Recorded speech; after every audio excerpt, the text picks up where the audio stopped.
ఇస్తున్నాం, కొత్త బస్సులు ఇస్తున్నాం అని చెప్తున్నాడు. ఎక్కడ ఇస్తున్నాడు కొత్త బస్సులు? కాంట్రాక్ట్ వాళ్ళకి ఇస్తున్నాడు, 10,000కు 17,000కు తీసుకుంటున్నాడు వాళ్ళని. కొత్త ప్రైవేట్ పరంగా మా ఉద్యోగులమో మేము రోడ్డు మీద పడుతున్నాం. చిన్న ఇప్పుడు మహాలక్ష్మి పథకం ద్వారా మేము చిన్న కేసు అయినా కూడా మమ్మల్ని పక్కకు పెట్టేసి వాళ్ళతో నడిపిస్తున్నాడు. మాకు ఉద్యోగ భద్రత అనేది లేదు అసలు. ఇప్పుడు మహాలక్ష్మి వల్ల 50 మంది ఎక్కాల్సిన బస్సు 150 మందిని తీసుకెళ్తున్నాం. ఒక్క మహిళకు బై మిస్టేక్ లో మేము 0 టికెట్ బదులు క్యాష్ టికెట్ బదులు 0 ఇచ్చామనుకో మాకు కేసులు రాసి మాకు పక్కన పడేస్తున్నారు. మాకు ఉద్యోగ భద్రత ఎక్కడిది? మరి ఎక్కడి నుంచి ఇస్తున్నాను ఉద్యోగ భద్రత? మేము మహాలక్ష్మి వల్ల మస్తు సఫర్ అవుతున్నాం. ఒక మహిళలుగా మేము చేయలేని పనులన్నీ చేస్తున్నాం ఒక 100 మందిలో. కానీ మాకు ఉద్యోగ భద్రత అనేది మాకు మెయిన్ ఇంపార్టెంట్. ఇవాళ ఏం జరుగుతుందో రేపు ఏం జరుగుతుందో అనే దినదిన గండంగా మేము డ్యూటీలు చేస్తున్నాము.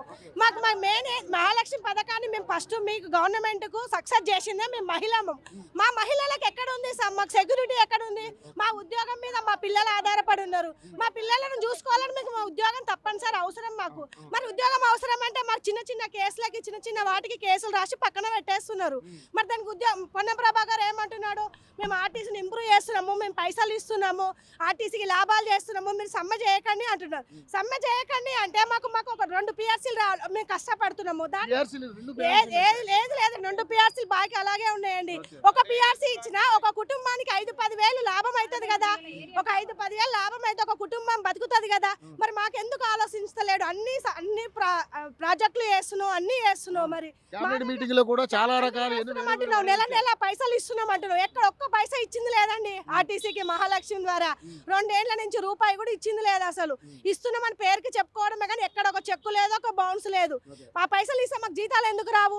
మాకు నెల నెల అన్ని రిటైర్డ్ అయిన ఉద్యోగులకండి ఒక్కరికి కూడా ఒక చెక్ ఇచ్చింది లేదు, ఒక్కరికి ఒక పైస ఇచ్చింది లేదు.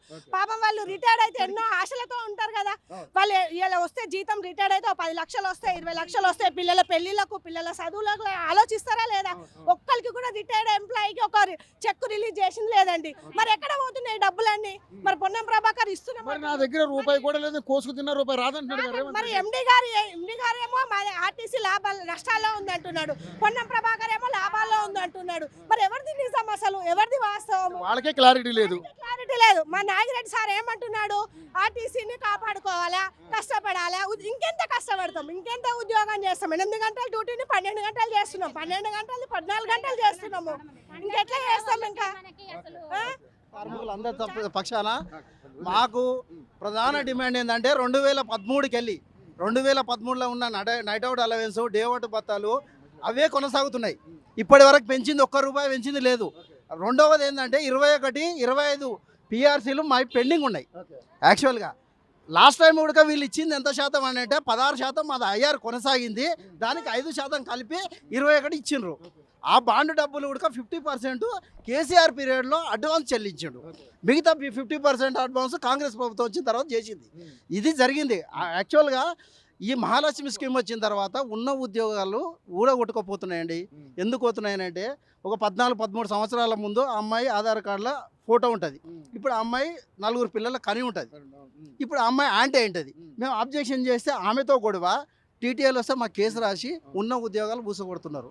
అదొకటి.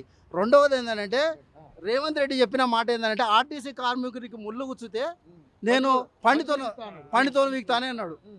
అది ఎక్కడ పోయింది? ఇంతవరకు దాని మీద ఏది లేదు. ఆయన అప్పుడు టీఆర్ఎస్ గవర్నమెంట్ ఉన్నప్పుడు తమిళసైవిని రెచ్చగొట్టి ఆర్టీసీ కార్మికులు వాడుకొని ఆ ప్రభుత్వం అట్లే చేసింది. ఈ ప్రభుత్వం కూడా అదే రకంగా చేస్తుంది. పని గంటలు అనేది 8 గంటల పని విధానం అనేది ఆర్టీసీలో ఎప్పుడో పోయింది. 14, 15, 16, 20 గంటలు. ఎందుకంటే ఈ యొక్క ఉదాహరణ చెప్పొచ్చు. ఈ మహిళల నిరసన కార్మికులకు ఇప్పుడున్న ఆర్టీసీలో ఉన్నంత పనిభారము ఏ డిపార్ట్మెంట్లో లేదు. అందుకోసం మా నిరసన ఏంటంటే ప్రధాన డిమాండ్ ఏంటంటే ఆర్టీసీని ప్రభుత్వంలో విలీనం చేయాలి. ఈ ఎలక్ట్రికల్ బస్సుల ఆర్టీసీ బస్సులు డిపార్ట్మెంటే కొనాలి, ప్రభుత్వం కొని. మా ఆర్టీసీ ప్రస్తుతానికి ఈ ఎలక్ట్రికల్ బస్సులు ప్రైవేట్లు కొని ఆర్టీసీ హైర్ చేస్తున్నారు. వాళ్ళకి ఏం చేస్తున్నారు? డ్రైవర్లు కూడా బయటోడే, మెకానిక్ బయటోడే. ఇప్పుడు ఏం చేస్తున్నారంటే ఇప్పుడున్న మేనేజ్మెంట్ దాన్ని మెకానికల్ ఎక్సెస్ అన్న పేరు మీద వాళ్ళని డ్రైవర్ గానో కండక్టర్ అని చెప్పి ఒత్తిడి పెడుతున్నారు.